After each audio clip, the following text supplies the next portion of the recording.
Engineered hysteria over critical race theory has been ramping up for months now. And according to a new report, the misinformation pushed by one media outlet has been driving the panic. I'm going to give you a second so you can try to guess which one that is.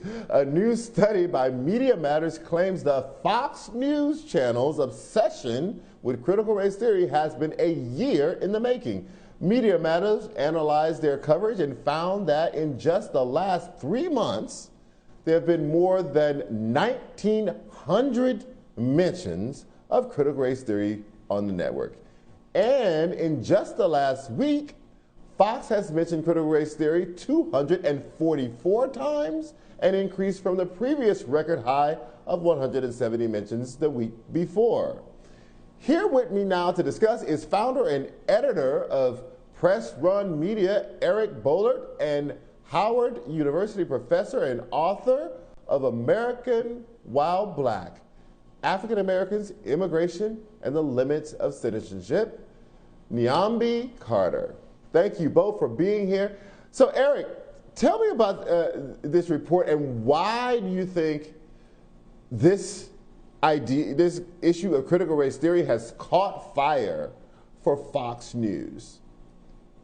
It's fascinating, right? I mean, this is a topic most people had never heard of if you weren't in academia, if you weren't in graduate school, if you hadn't been to law school. What the shocking part is the left field element. But look, Fox News needs content, right? Joe Biden comes in. Nothing that Fox News threw at Joe Biden during the campaign stuck. Nothing stuck to him the way it stuck to Hillary Clinton, the way it stuck to Barack Obama. We had the return of a middle-aged, elderly white man in the White House. And for Fox News, that's bad. That's just bad for business. So what do they want? They want cultural wars. They want race baiting. Yes, they want race wars. So Fox News and the entire Republican Party has grabbed onto critical race theory. They have turned this into a hysteria that is really beyond comprehension. If you read news accounts across the country at school board meetings, people getting arrested, parents screaming and yelling in the aisles. This academic theory is now being kind of depicted as some sort of witchcraft or sorcery. And we can talk about a bit later. The problem is none of this is being taught in the classes, and the mainstream media is picking up on this right-wing media hysteria and failing to tell people this isn't even in our classrooms. This is the phony outrage. The right wing does it to perfection. They get the help from the mainstream media. And so here we are, Fox News mentioning this topic almost 250 times in a week. They think it's a home run. I haven't seen any indication that outside of the bubble, this matters to anyone, that is going to affect the midterm elections or anything like that. But they need content. They need to fill the hours, so they're happy to do it. Right. Yeah. Listen, I of the clips that I've seen, and I have not seen 1,900 clearly, but of the clips I've seen, no one is even discussing what critical race theory means, and if they are describing it, they're describing it wrong. They're basically conflating it with actual American history, right? So they're basically saying, we don't want you to teach racial history in a way that conflicts with the narrative that I was taught and that I taught my own children. And if you teach it in a way that it conflicts with that, we want that gone. So, Niambi, I just want to get this, Eric makes a great point. Nobody even knew what this was, right? I had to Google it when I first heard it. What do you is driving this as an issue when very few people teach it in classrooms? Almost no high schools, no elementary schools teach it. And it is mystery. Well, look, race baiting is always good politics, and Republicans have known this for a really long time, right? So they moved away from the Southern strategy slightly and tweaked it a little bit, and now it's critical race theory, right? So it's no longer urban thugs. It's these people who are going to indoctrinate your children to hate themselves and hate America. And all they're doing is conflating critical race theory with anti-Americanism, right? I mean, that's all it is. It's teaching history in a way that's making white people feel bad or potentially making white people feel bad. But they're also doing what classic propagandists do, which is saying the same thing over and over again, conflating things using loaded terms, and then saying it with authority and saying it with conviction, and then using these people who are giving testimonials about how critical race theory harms American children, and what they mean is harms white children in particular, right? And the way that critical race theory is tearing this country apart, as if we don't have, a 400+ year legacy, right, of harming all kinds of people, people of African descent, indigenous people, Latino people. And what they're really saying is we only want a history that treats, the founders as heroic, not as the slave owning, in Native American removing, complicated people that they were. And I think it's one of those things where the truth we know is multivalent, but the way that these sort of folks who have sort of glommed onto this critical race theory talk is that the truth can only be one thing, and that perspective is a European perspective. That perspective is the perspective of the victors, quite frankly, right? And now they're confronted with an America that looks vastly different than the one that they pine for.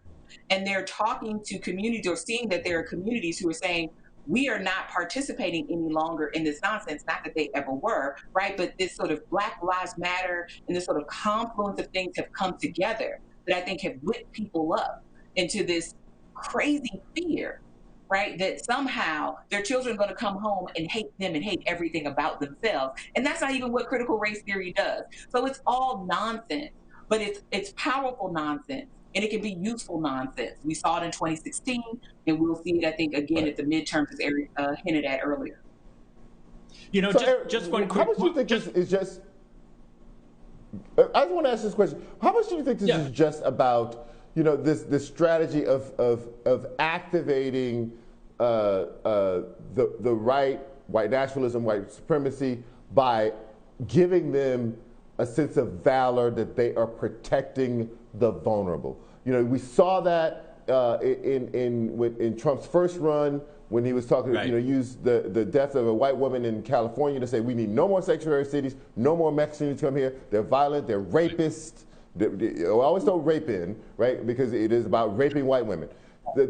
Yes. We see this argument around the concept of right to life and women's right to choose. We're protecting the babies. We now see this arrive again in this form of we are protecting the white children. How much of it just built around this concept we can activate in white, patriarchal, misogynistic, racist men a political drive if we are protecting? Two things. You cannot overestimate the importance of victimization in terms of the right-wing culture, particularly white evangelical culture, the Fox News culture, the Republican culture. It is all about victimization. If you turn on Tucker Carlson every night, he is the victim. Everywhere he turns, he is under attack. And the second point is a point you make. It's a really important one. This idea of protecting the children. It goes to another level when propaganda can revolve around protecting children. We must believe the children. Again, this isn't being taught in any schools. Literally, no kids are coming home from school and telling their parents about critical race theory. But once you get into that realm, it takes on almost a religious fervor, and we've seen that religious fervor at these school board meetings that I mentioned, and people just losing their minds over something that's not taught in the public schools. Another key point, as we talked about, where did this topic come from? The fact that it arrived as a blank slate for all the Fox News viewers, for all of the Republican voters. That meant that they could create this entire thing on their own, right? They invented it from scratch. They just layered falsehoods and lie on top of lie because no one knew what it was. So they had a empty canvas, right? And they just decided to paint this horrifying picture. And another key point about Black Lives Matters. Look, Fox News and the Republican Party did not like the rise of Black Lives Matters. They did not like the polling it was getting in 2018 and 2019, particularly among white voters who were sympathetic to it.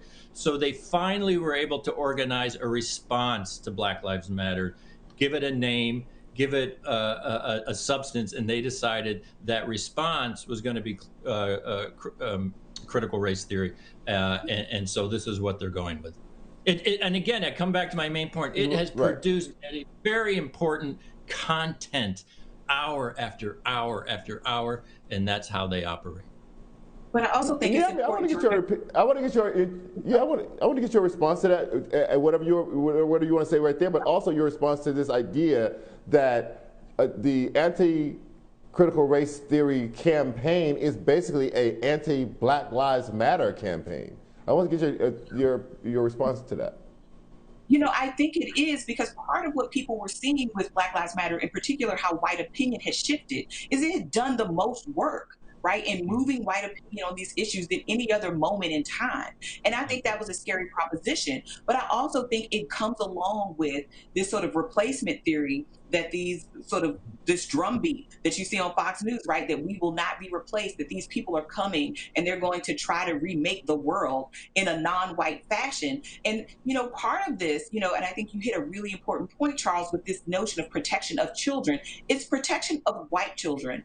And I think it's also interesting that the only people that can have white children in this country are white women. So it's bringing in this sort of notion of the white family and protecting this, this Hmm. cisgendered heteronormative idea of what an American family looks like. And that family is always white, right? Helmed by some white man who was there to protect them. But Hmm. those people are ultimately props because they don't care about children.